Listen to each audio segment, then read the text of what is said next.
Rencontre.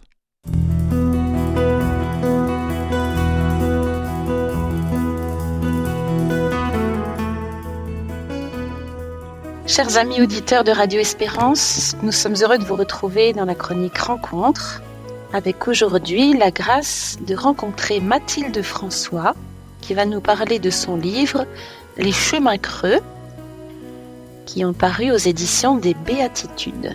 Mathilde François est mariée et mère de famille, praticienne en psychothérapie et titulaire d'un DESS en économie de la santé. Elle a travaillé plusieurs années au service d'ONG dans un pays d'Afrique. Elle réside actuellement en région parisienne où elle travaille dans le service de la maternité d'un hôpital. Merci Mathilde pour ce livre à la fois plein de fraîcheur, alors qu'allant au cœur des misères parce que rempli d'amour et plein d'enseignements. Ce livre se présente comme des témoignages faciles à lire, profonds, dans ses dimensions humaines autant que spirituelles.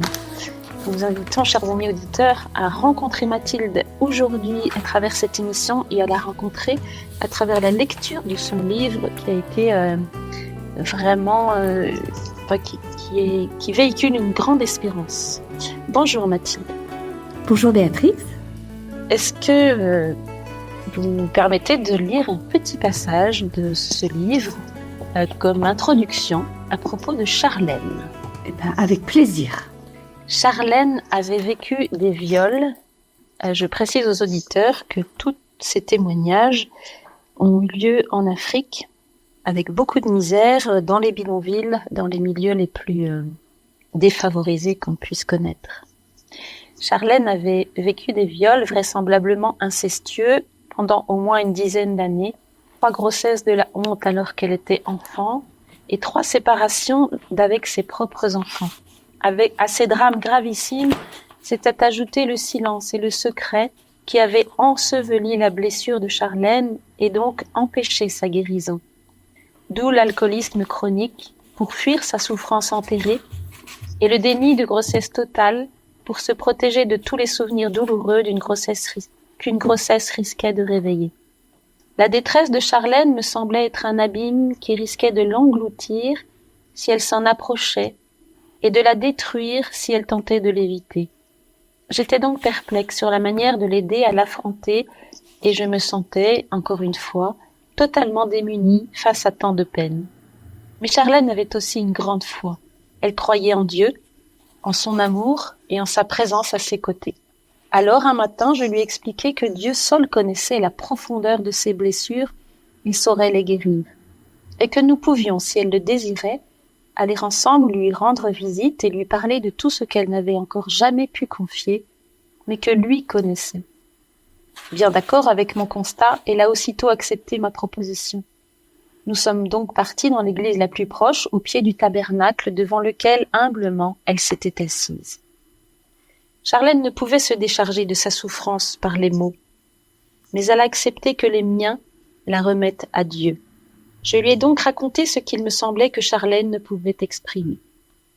Pendant que mes paroles et ses malheurs montaient vers Dieu en une longue prière, elle s'est mise à pleurer, doucement, interminablement. Les larmes sont le sang de l'âme, dit saint Augustin. Et Dieu a fait le reste, à sa façon à lui, c'est-à-dire avec la délicatesse nécessaire à de telles plaies infligées au corps, au psychisme et à l'âme. Et Charlène a commencé à être délivrée de sa douleur jamais partagée, lavée de la honte accumulée et libérée de l'esclavage de l'alcool.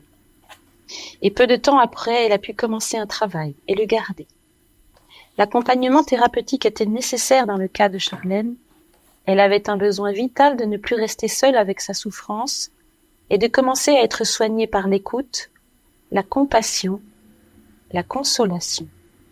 Puis sa foi et sa confiance en Dieu lui ont permis de se laisser aimer et ainsi de commencer à guérir. Mathilde François, est-ce que on pourrait résumer votre livre à cette citation que vous donnez de Scott Peck qui dit « Guérir, c'est aimer, c'est une fonction de l'amour. Là où il y a de l'amour, il y a de la guérison. Là où il n'y a pas d'amour, il y a peu ou pas de guérison. C'est un excellent résumé et c'est aussi ce que je crois profondément pour l'avoir vécu moi dans ma vie et ensuite pour avoir pu le vérifier auprès de nombre de mes patientes. C'est qu'effectivement, c'est en se découvrant aimé qu'on peut commencer à guérir. Je l'ai expérimenté maintes fois dans mes accompagnements thérapeutiques et donc c'est ce que j'ai essayé de montrer par ces témoignages. Oui. Et alors, si quelqu'un qui vous entend se dit oui, mais moi je ne peux pas guérir puisque je ne suis pas aimée, que lui répondre?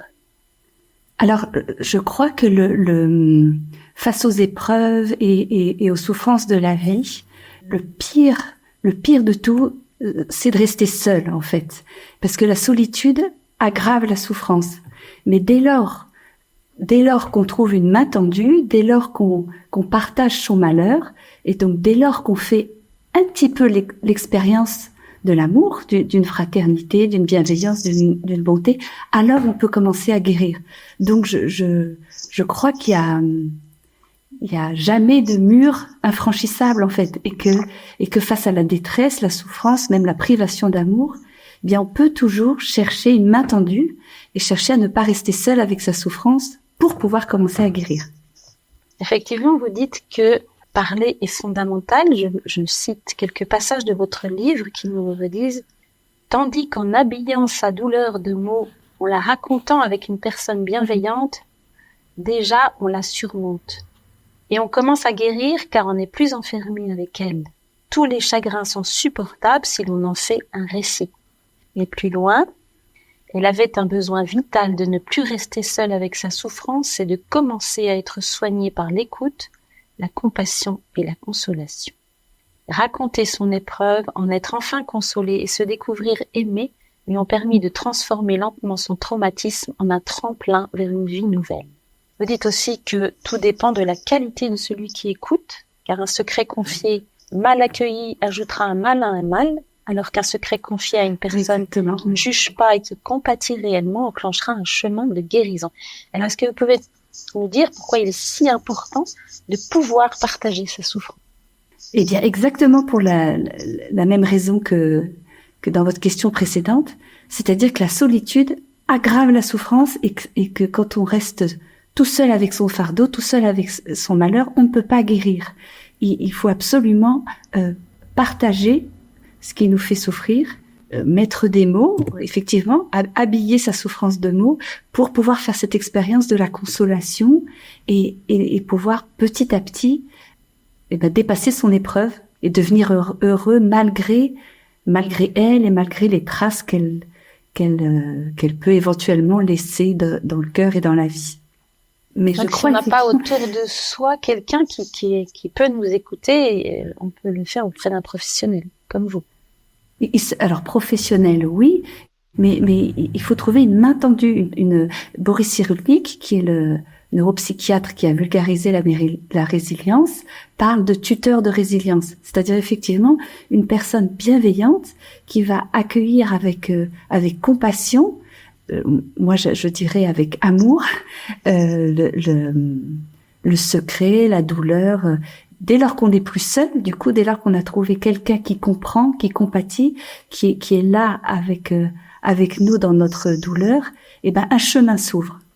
Ça, Boris Cyrulnik l'a dit et redit, et moi je l'ai vu de mes yeux plusieurs fois auprès de mes patientes qui qui vivaient des souffrances indicibles, inimaginables, qui à vue humaine étaient vraiment indépassables, et qui pour une thérapeute comme moi était effectivement terrifiante, quoi. Dans le témoignage que vous avez lu, il y a une phrase qui est, je la retrouve pas exactement. Je me sentais encore une fois totalement démunie face à tant de peine. Voilà. Moi, bien des fois, je me suis sentie totalement démunie face à la souffrance de mes patientes, et j'ai pu mystérieusement constater que malgré malgré ce sentiment d'impuissance et de ne vraiment rien pouvoir faire pour elles, le simple fait d'être présente à leur côté, d'être là pour elles, d'écouter leur souffrance, d'être un réceptacle de leur malheur, les aider à trouver un chemin.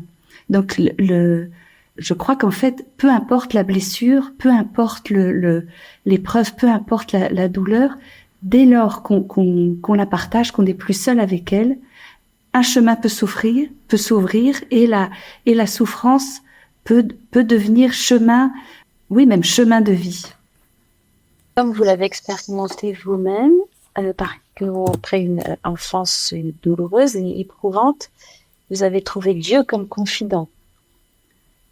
Voilà, exactement. Moi, j'ai grandi dans un milieu très privilégié, mais où j'ai fait l'expérience d'une privation d'amour, parce que j'entendais beaucoup de reproches, je vivais beaucoup d'humiliations, des coups aussi. Ma mère me répétait en fait constamment que j'étais mauvaise, méchante et folle. Et comme tout enfant qui vit ce genre d'expérience très douloureuse, j'ai fini par y croire à ces paroles de malédiction. J'ai fini par y croire et du coup sont arrivés dans ma vie des TOC, des troubles obsessionnels compulsifs, très douloureux, très difficiles à vivre, que je portais seule et auxquels se sont ajoutés quelques années après, pendant l'adolescence, des troubles alimentaires avec le besoin de me faire vomir chaque jour et plusieurs fois par jour. Donc c'était une lourde épreuve, d'autant que je la portais seule. Et comme je la portais seule, eh bien Dieu est devenu le confident de mes malheurs. Je me suis mis à lui parler à lui et à lui raconter à lui ce que je vivais, et à lui partager ma souffrance. Et donc ça c'est très mystérieux aussi en fait, c'est-à-dire que mon enfance aurait pu m'engloutir et pourtant elle m'a amenée à Dieu en m'apprenant à faire de lui mon confident et mon refuge. Et c'est, je crois, ce qui m'a permis de pas être engloutie par mon enfance, de pas en mourir, au contraire de rester en vie, et puis petit à petit de guérir de plus en plus des séquelles de cette enfance en parlant toujours à Dieu et dans la prière et puis l'Eucharistie et surtout, moi, dans mon cas, ce qui m'a sauvée, c'est la rencontre avec Jésus à l'adoration. Donc les chemins de mort arpentés pendant mon enfance sont devenus finalement des chemins de vie puisqu'ils m'ont amené à Dieu. Et donc effectivement, j'ai vraiment fait cette expérience que le pire des drames, en fait, c'est pas telle ou telle blessure, telle ou telle privation d'amour, telle ou telle épreuve, c'est le fait d'être seul avec cette épreuve-là, avec cette souffrance-là, et qu'il faut absolument trouver, comme je redis, des piliers de résilience ou des mains tendues pour partager ce qu'on vit et parvenir du coup à devenir heureux malgré ces blessures, malgré ce passé, malgré éventuellement aussi les séquelles de ce passé, parce qu'on peut guérir, mais on ne guérit pas non plus forcément de tout. On peut garder des séquelles, on peut garder des mémoires du traumatisme. Voilà, il faut pas faire de l'angélisme. Les grandes blessures laissent souvent des traces et on n'oublie jamais les traumatismes. Mais on peut, ça j'en suis profondément convaincue et je l'ai vu de mes yeux, dans ma vie et dans celle de mes patientes, on peut devenir heureux malgré ces blessures si on choisit d'en faire quelque chose, en fait, de ne plus les subir et le premier pas, c'est d'en parler à quelqu'un de bienveillant. Et vous disiez aussi de choisir la vie, de prendre la décision de choisir la vie. Je pense en vous écoutant aux plaies de Jésus qui sont devenues glorieuses et fécondes.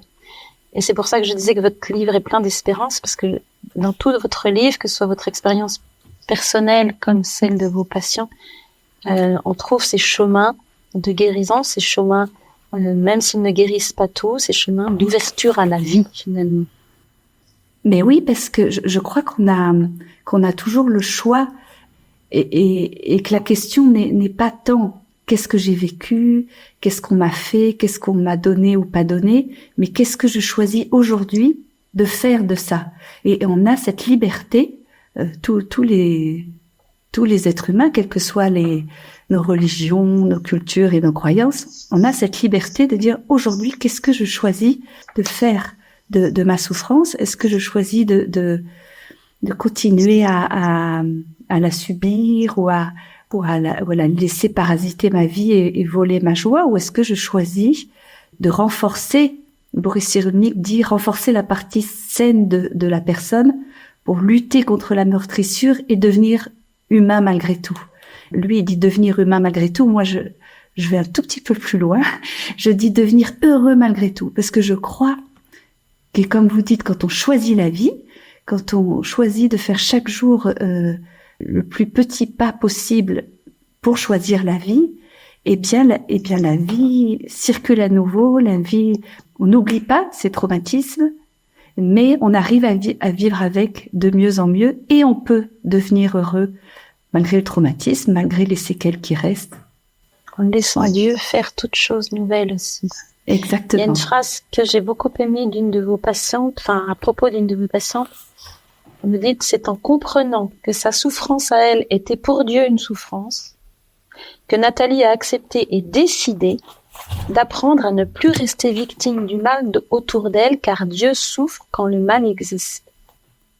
Oui, alors ça, c'est aussi une phrase de Boris Cyrulnik, qui pourtant n'est pas chrétien, et je l'ai cité parce que je trouve ça très beau qu'un grand psychiatre, un grand scientifique comme lui, il est reconnu que la foi et Dieu sont effectivement des piliers de résilience. Et il y a beaucoup d'enfants abandonnés ou ayant vécu des grandes carences d'amour qui trouvent en Dieu un refuge et s'appuient sur la foi et s'imaginent un père aimant et s'appuient sur ce père aimant du ciel pour guérir de leurs blessures et dépasser leurs souffrances. Et choisir de ne plus être victime, rester victime du mal pour que Dieu ne souffre pas du mal. C'est très beau. Vous dites aussi par ailleurs, il faut aimer le Christ dans les gens parce que c'est là qu'il a soif d'amour. Pas dans les imaginations abstraites, mais dans les personnes concrètes que je connais et que je rencontre, surtout celles qui manquent d'amour. Est-ce que vous pouvez nous exhorter l'incarnation de l'amour? Alors, exhorter, je ne sais pas, mais c'est effectivement, c'est une phrase que j'aime beaucoup parce que je crois profondément que Dieu a besoin que l'on soit tous, vraiment chacun de nous, ses bras et son cœur auprès de nos frères pour les aimer et être en fait canaux de sa grâce. En fait, il nous a créés sans nous, il nous a ouvert le ciel sans nous demander notre avis, mais il a choisi de passer par nous pour distribuer cette grâce et pour être témoin de cet amour. C'est un mystère redoutable, je trouve, que Dieu ait choisi de dépendre de nous pour distribuer sa grâce à ses enfants. C'est un mystère redoutable et qui nous engage. Effectivement, c'est la grande question. Est-ce que je suis le cœur et les bras du Christ auprès de mes frères et non ses blessures auprès de mes frères? Et je crois que tout l'enjeu de l'amour est là, quoi. Il faut, Saint Augustin, dans une grande formule que j'aime beaucoup, disait qu'il y a deux mouvements d'amour. En fait, l'amour de soi jusqu'à l'oubli de Dieu et des autres, ou l'amour de Dieu et des autres jusqu'à l'oubli de soi. Et je crois que la joie vient de cet amour des autres jusqu'à l'oubli de soi, et donc d'être effectivement d'essayer de rejoindre Jésus dans nos frères et en particulier dans ceux qui souffrent. Ici et maintenant, les baptisés sont le corps du Christ, donc l'humanité de surcroît du Christ. Exactement, oui. Est-ce que dans votre métier justement, comment est-ce que vous appliquez, comment est-ce que vous êtes reflet de l'amour de Dieu? Par quelle distance par rapport à vos patients? Parce qu'il y en a qui ont peur d'avoir un lien avec leurs patients. Mais comment est-ce que vous faites pour qu'ils rencontrent en vous une espérance? Est-ce que vous priez avant? Est-ce que vous priez pendant quelquefois? On voit dans les témoignages que vous donnez. Et comment est-ce que vous leur manifestez l'amour sans éviter un véritable lien finalement? Alors, en fait, je continue à me sentir vraiment pauvre face à mes patientes et souvent bien démunie face à des souffrances indicibles. Et du coup, effectivement, là où je me trouve le plus le plus efficace en tant que psy, c'est en priant pour mes patientes, avant de les rencontrer, et puis après aussi.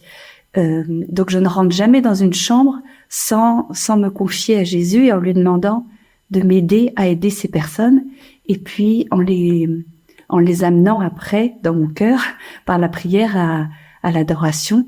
Donc effectivement je prie pour elle avant et après, et je crois, c'est ma façon de travailler, je crois que c'est la seule façon raisonnable de s'approcher de telles blessures, et que c'est ainsi que je peux espérer les aider au mieux. Donc voilà, à chaque fois que je rentre dans une chambre, je fais une courte prière et je demande à Jésus de m'aider à les aider. Et puis après, je fais ma part, je fais mon job, quoi. Il s'agit d'écouter, d'être présent. Parfois, il y a besoin de traitement, d'hospitalisation. Vous voyez, je ne me dérobe pas à ma tâche, mais j'y vais en me confiant à Dieu, et aussi en étant certaine qu'à partir du moment où je lui confie, lui fera sa part. Enfin, il fera sa part de toute façon, il n'y a pas besoin de mes prières pour faire sa part, mais j'ai cette espérance-là, quand la souffrance est trop grande et que je me sens démunie encore une fois, j'ai cet acte d'espérance dans mon cœur que lui les aime infiniment. Lui sait mieux que moi comment les aider et les soigner, que là il se sert de moi, pauvre instrument, mais que voilà, il continuera, il fera infiniment au-delà de ce que je peux moi faire et même espérer qu'il fera pour elle. Et donc c'est plus en fait une attitude intérieure. J'espère en lui pour elle en fait. Mais vous ne craignez pas de manifester son amour, quitte à ce que le patient s'attache à vous. On le voit dans certains témoignages, il y a notamment une jeune fille qui s'attache beaucoup à vous et qui revient pendant plusieurs années, chaque semaine, parce que vous lui manifestez de l'amour et qu'elle en a besoin. Et vous ne craignez pas cet attachement finalement. Alors, je crois que il faut toujours rester dans un cadre thérapeutique et qu'il y ait une juste distance, comme vous dites, à respecter. Effectivement, moi, je crains pas de montrer une bonté, mais parfois dans une juste distance, mais toujours. Mais je pense effectivement que les personnes ont le plus besoin, c'est vraiment de se sentir aimées, de faire cette expérience-là. Et voilà. Et parfois, il y en a qui ont besoin de venir plus longtemps, mais c'est au cas par cas. Xavier Emmanueli, que vous avez bien connu, qui est le médecin cofondateur de Médecins sans frontières et du SAMU social, qui vous a aidé, accompagné, qui a aussi permis la publication de 2 de vos livres, vous disait, en écoutant les exclus des exclus, en les accompagnant, en les soignant, je crois que tu les as aidés à retrouver leur dignité et leur grandeur. Est-ce que vous pouvez nous expliquer, pour vous, ce que c'est que la dignité pour la personne? Alors, la dignité pour moi, je la comprends avec la phrase d'Isaïe au chapitre 43, quand Dieu dit « J'ai gravé ton nom dans la paume de mes mains, tu as du prix à mes yeux et je t'aime ». Donc je crois que la dignité de chaque personne vient de ce que chaque personne est infiniment aimée par Dieu, comme si elle était seule sur la terre et qu'il a donné sa vie pour elle. Voilà, donc la dignité de chaque personne, voilà, vient de là, du fait que Jésus l'aime infiniment, est mort pour elle et attend de moi que je sois auprès de cette personne, eh bien, ses bras à lui et son cœur à lui.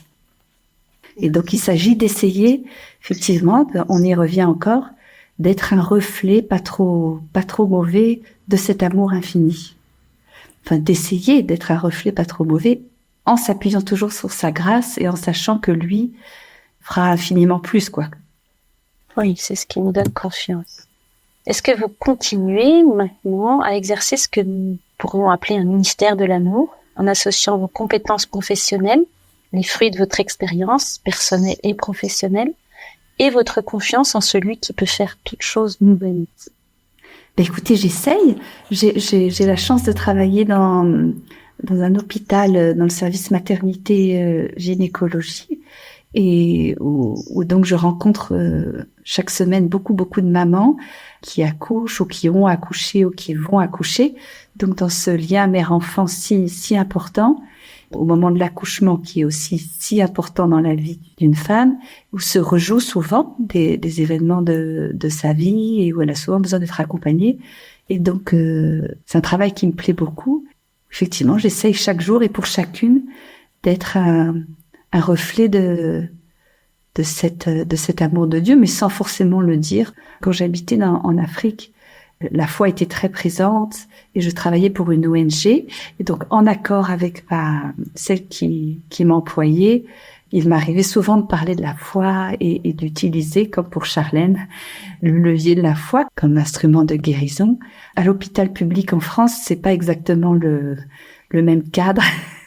Et donc, là, je n'emmène pas mes patientes adorées ni devant le tabernacle.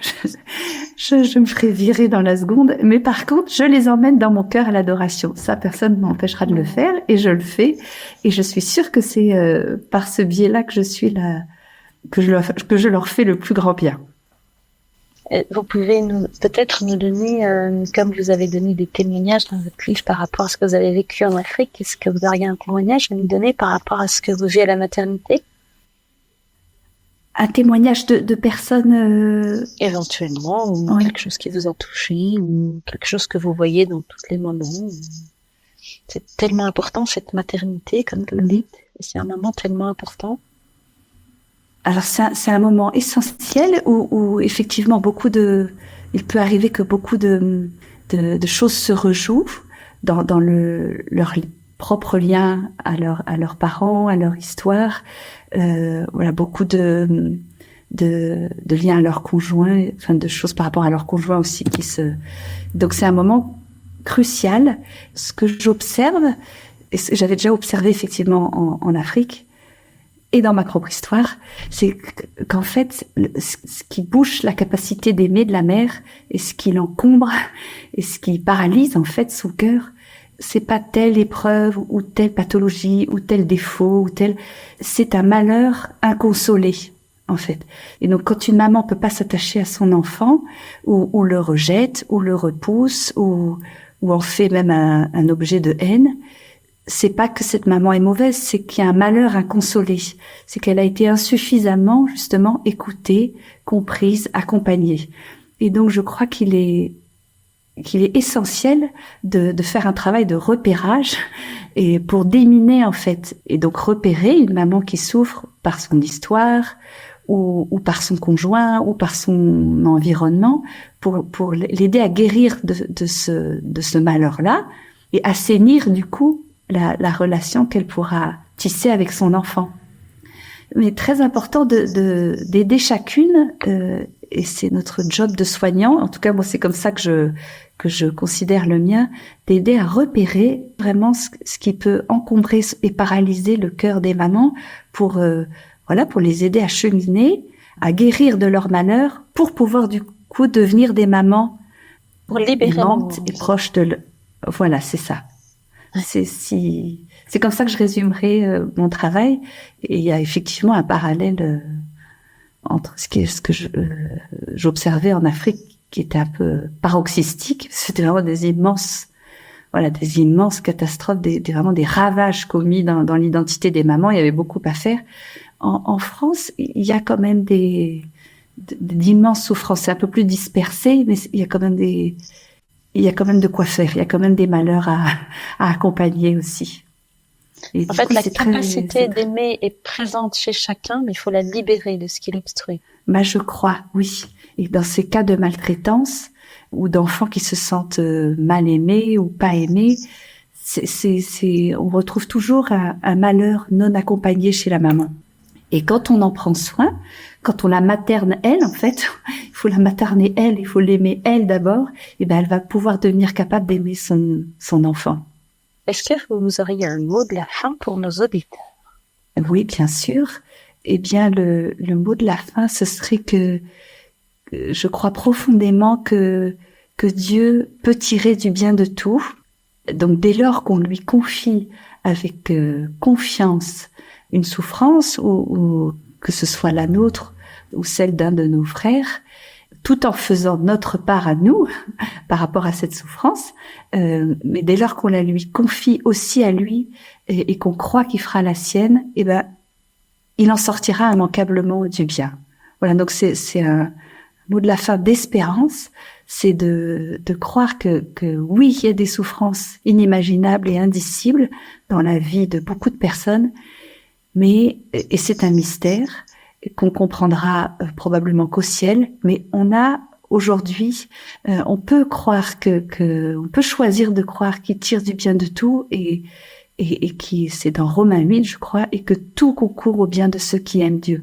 À nous de choisir d'y croire et de vivre dans cette espérance-là et d'accompagner nos frères et sœurs, voilà, avec cette espérance-là, en étant là à côté d'eux et en disant, j'espère en toi et en celui qui espère en toi.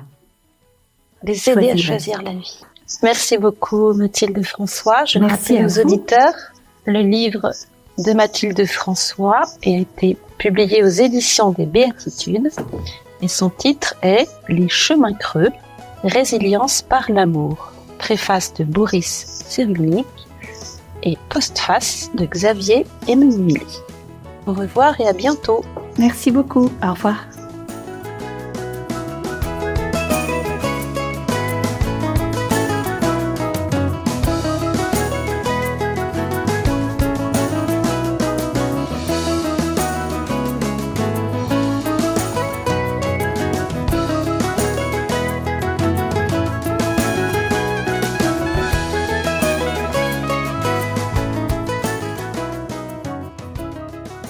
C'était Rencontre